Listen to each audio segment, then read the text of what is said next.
So, as I was telling you yesterday, I buy my hay from Enumclaw, great guy, and this is how I transition my horses over to grass, just because, I don't want the horses to come down with colic or laminitis. And so what I do is I mix. What we do around here is we actually go around using the weed eater, cutting down the tall grass in the yard. And so we use that as the grass to start them with. And from there, I start filling the tubs up and drying it out so it doesn't spoil. And then I gradually add Dave's hay to the grass before putting the horses out on the pasture full-fledged. Excuse me.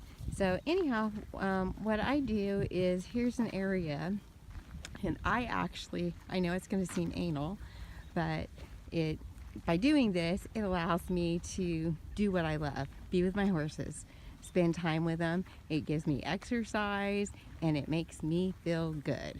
So anyhow, what I do is, in this paddock area, I just walk around and I put piles of the hay and the grass together. And the reason I do that, I make a trail for the horses, is because I want the horses moving. I don't want the horses standing around. I want them moving around. And so they tend to walk around it like it's a racetrack. And I got this idea from my dad.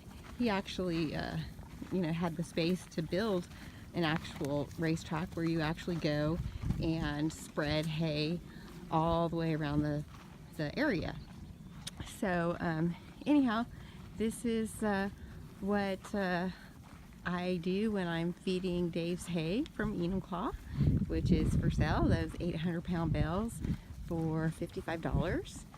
And while the horses are feeding or eating, I will be cleaning up the manure. And this particular area out here, it gets so darn muddy during the winter months, so I can't do anything with it because it's so wet. And that's one of my to-do things on my list, one of my expensive I want you things. But anyhow, so I spend the summer clearing this up, so I'm able to spread out the hay and stuff without the manure. So anyhow, that's what I'm off to. Thanks.